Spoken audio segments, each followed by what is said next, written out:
Howdy again. Back for my weekly infusion. So it's, where are we? Middle of August. Anyway, here we go. Trying to figure out which one I want to do tonight. Did the left hand last week. Let's do the right hand this week. Well, opposite. We used the right hand to make the cut. Let's see. This is what I do. Pump these up, take a look, see what looks good. That one, a little wiggly. That one I use too often. This one, that one's a pain in the butt, and it hurts when I screw it up. And this one, that's something. Let's give that one a whirl tonight and see what happens. There's a valve usually down in these. Let's see, can you see what I'm doing here? Yeah. There's a valve right in the V usually. So try to miss the valve, so try to go in at an angle here. One more time. And that thing. What do we got? This. All right. I pump this thing off of here.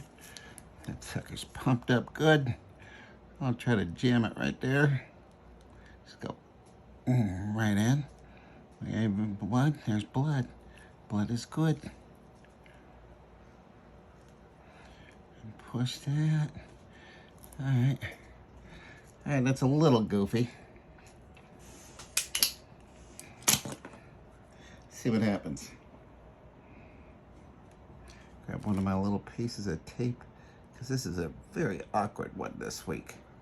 Ah, shoot. Forgot to pull out the Tegaderm. Anyway, I don't think it'll be all right. Hopefully it doesn't come popping out. Anyway, so ink that, put that, pretty good. I'll put a little extra piece of tape on here just to make sure it doesn't come out. That's good enough. Let's see what happens. Do we have blood? Oh, there's blood. That's how you check it. And see if it's gonna go in easily. It's going in nice. All right, so I can feel how it's gonna, see right there's a nice flow. So when I hook up the IV, I can watch the drip, and I move my hand around and see where it drips the fastest, and that's the smoothest spot. This is a little precarious being on the knuckle still, but it'll be all right.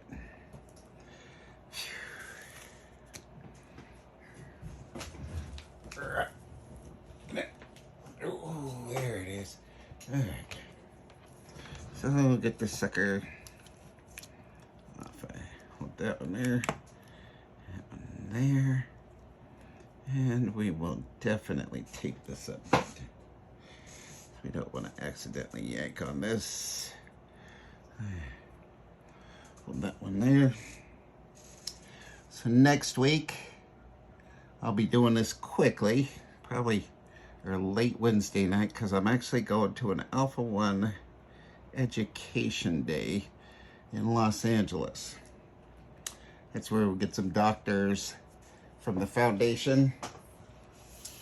And they'll talk about some of the latest and greatest stuff going on with research and this and that, which is I always enjoy. But I get to take it home and have a meeting with my Bay Area Alpha One support group and share the information that I received from the Education Day, which is, part of the reason why I'm going. Plus, it's good fellowship. And and then the following month, go to DC and talk to some of the delegates about making one of the emergency, what do you call it? Biden did the Emergency Act for the COVID.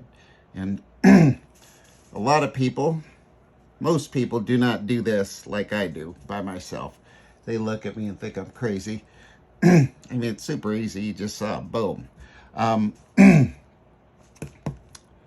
but most people either have to go to a hospital or a clinic type place where they have pumps and people to do all this stuff, and it takes up to 2 to 3 hours sometimes. Real pain in the neck.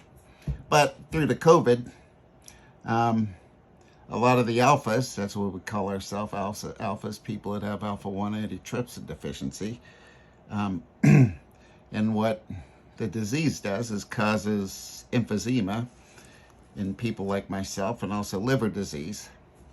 But this treatment is for the people that have emphysema or lung disease. And so people that were going to these facilities to get their infusions done were scared to death of going out of the house and going anywhere, especially any kind of medical environment, scared to get the COVID, because people with lung disease were dying of the COVID. So in the Biden Emergency Act with the COVID thing, they made it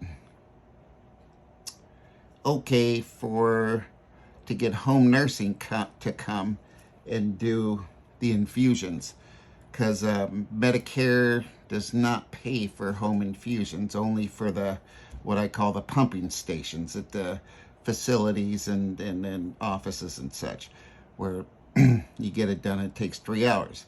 I had home health nurse come doing it when I was doing a study, or I was being part of a study, and it took like an hour and a half at the most.